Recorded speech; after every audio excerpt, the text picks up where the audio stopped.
Hey guys, Made to Move coming at you with 3 tips. We're going to talk about our 3 favorite knee exercises. Favorite-ish. Favorite-ish. Yeah. There's a lot of them to choose It from. depends, right? Yeah, let's start with Matt. Cool, so I picked the sled drag, going backwards.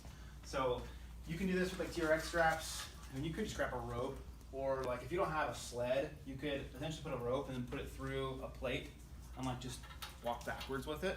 And all you would do is just like keep a, kind of like a mini squat and just walk back with it. And essentially what I'm doing when I do that is I'm doing like a knee extension or like a leg extension machine. But if you don't have that, you can do it by dragging a sled. So it's pretty much concentric only. There's no a lot of like loading of the knee joint itself. So it's something you can do in addition to your normal training routine.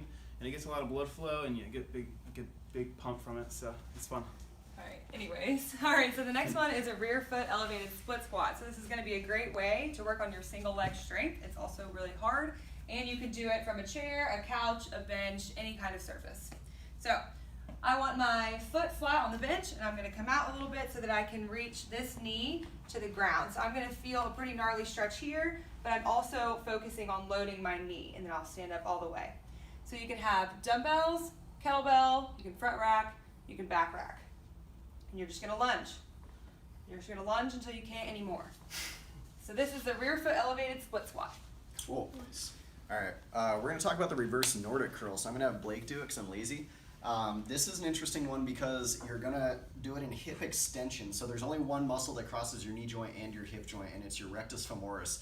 When you squat, when you do all these other things and you're in hip flexion, you're not really putting much of a stretch on that rec fem, and so it may not be getting as much of a stimulus to get bigger and stronger. So this is a good way to almost, not necessarily isolate it, but to really put a lot of stress through that particular muscle if you have anterior hip pain, knee pain, whatever. So Blake's going to lean back at his hips, and then he's going to lean all the way back this way. So he's going to feel a big quad stretch, slow and controlled. Going to go as low as he can, and then he's going to pop back up without leaning forward to the hips. He crushed that one. That was so good. Yeah, so this is a good one. Sometimes when I'm, and again, lazy, so if I don't feel like squatting or I don't feel like doing something else with my quads, you just knock out a few sets of these close to fatigue, and you get that pretty wicked quad pump like Matt was talking about, and the quad pump is the most important pump. So yeah. Yep. Heck yeah. 3 tips. 3 tips.